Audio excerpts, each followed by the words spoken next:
Fala, doutores, Daniel, professor de física da mentoria aqui, e hoje eu vou te ensinar a como estudar a parte de física mais importante para a prova do Enem, que é a parte de física térmica. Lembrando que a plataforma da mentoria está com 15 dias gratuitos, é só você acessar o link aqui na descrição.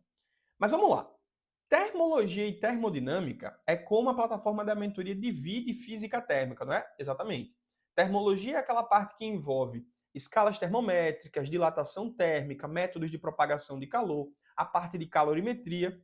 E termodinâmica é a parte que envolve o estudo dos gases, os ciclos termodinâmicos, as leis da termodinâmica.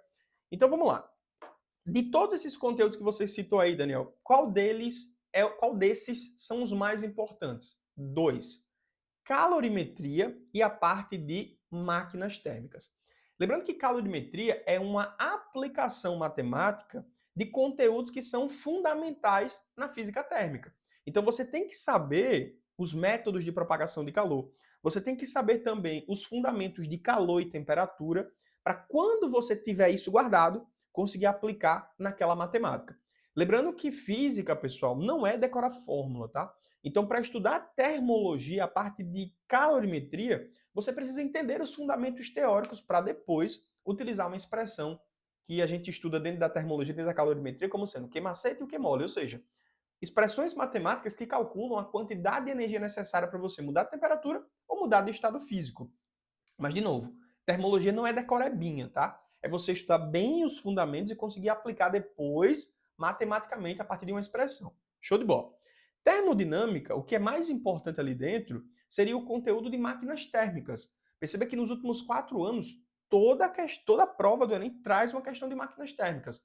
Uma questão que envolve os ciclos do motor quatro tempos, você conhecer ali as fases de uma máquina térmica, o estudo do calor, relacionado à máquina da frente quente, à máquina da frente fria, ou fonte quente ou fonte fria, o estudo do trabalho, entender como é que são as etapas de um motor quatro tempos também, onde é que acontece a parte adiabática, onde é que acontece a parte isovolumétrica, e aí vai.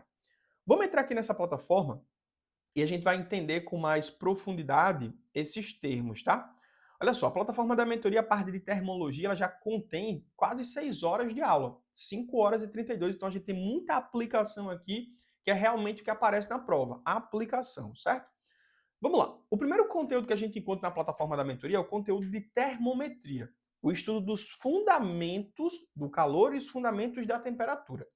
Perceba que isso aqui, ó, com, sei lá, 30 minutos de aula, você vai entender como é que funciona o estudo do calor. O calor, que é uma energia térmica em trânsito, ele não fica contido em um corpo.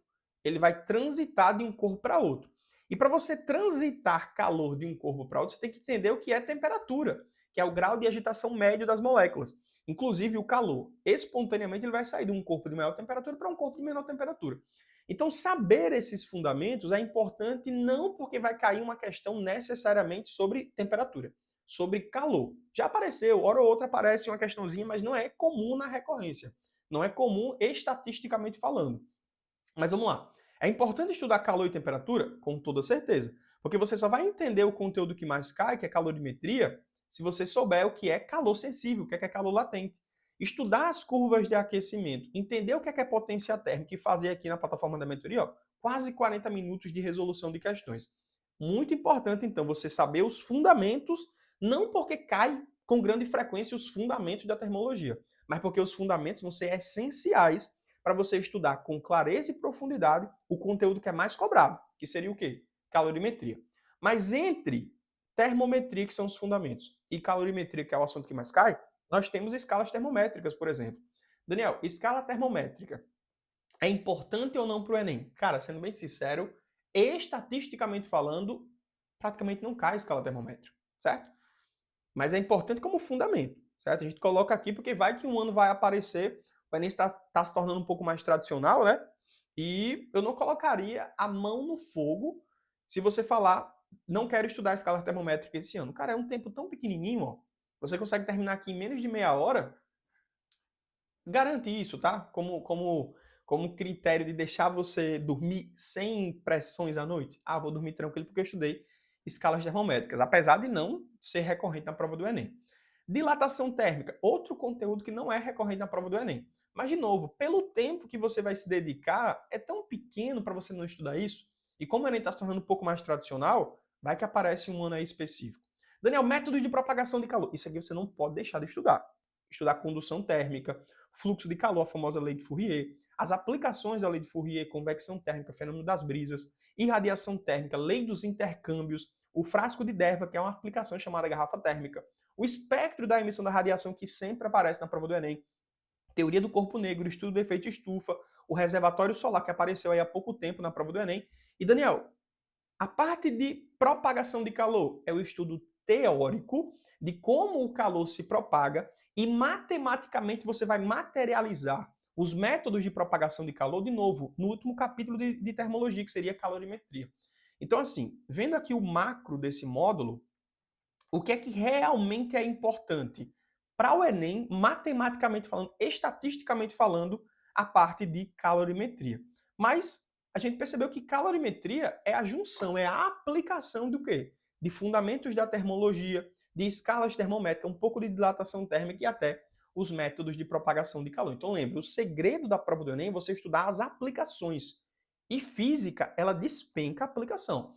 Então, assim, claro que a gente notou que o mais importante é estudar calorimetria, mas calorimetria só vai ser bem explicado mesmo quando você entender os fundamentos. De novo, o tempo que você vai passar estudando termometria, escala termométrica e datação é tão pequeno, certo? Para você, tipo, abrir mão de não estudar um conteúdo como esse. Mas, de novo, recorrência é método de propagação de calor e a aplicação disso matematicamente falando, que é a calorimetria. E quando a gente chega aqui, ó, no outro módulo da física térmica da amentoia, que é termodinâmica, a gente encontra gases ideais. Mas dentro de gases ideais tem o quê, Daniel? A equação geral dos gases, que você aprende também em química, as transformações gasosas, o trabalho de um gás, ou seja, as máquinas térmicas, o estudo dos motores quatro tempos, as leis da termodinâmica, primeira lei e segunda lei. Lembrando que o que mais cai aqui em termodinâmica, além de gases ideais, seria a parte de máquinas térmicas. Lembrando que gases ideais é como se fossem os fundamentos para você estudar as máquinas térmicas, beleza? Então, a gente falou aqui o que é importante de se estudar dentro da física térmica do Enem, é o quê? É a parte de calorimetria e a parte de termodinâmica. Inclusive, calorimetria e termodinâmica de maneira isolada, eles compõem o primeiro e o terceiro lugar nas estatísticas de tema da prova do Enem. Você consegue, só com calorimetria e com termodinâmica, 15% da prova de física do Enem. Isso é muita coisa, tá? Nos últimos anos, cara, já caiu mais de 60 questões sobre calorimetria e termodinâmica. Mas lembrando, para você ficar bom em termologia, bom em termodinâmica, ou melhor, para você ficar bom em calorimetria e termodinâmica, é preciso estudar os fundamentos, certo? E eu até recomendo para muitos alunos que têm dificuldade em física, não têm um histórico tão bacana com professores de física, começar por termologia. É um conteúdo mais fácil de entender, é um conteúdo mais cobrado na prova de física do Enem. É fácil de você estudar porque você consegue encontrar várias aplicações. A parte matemática não é tão complexa como a que a gente encontra lá na parte de cinemática e dinâmica. Então, é um ótimo conteúdo para você estudar para a prova do Enem. Começar o ano com ele e com certeza já garantir ali cerca de 2 questões na prova de física do Enem todos os anos. Beleza? Isso aí é como estudar a parte de física térmica para o Enem. Não se esqueça de se inscrever aqui no nosso canal, que a gente posta vídeos sobre física e métodos de estudo todos os dias. Valeu!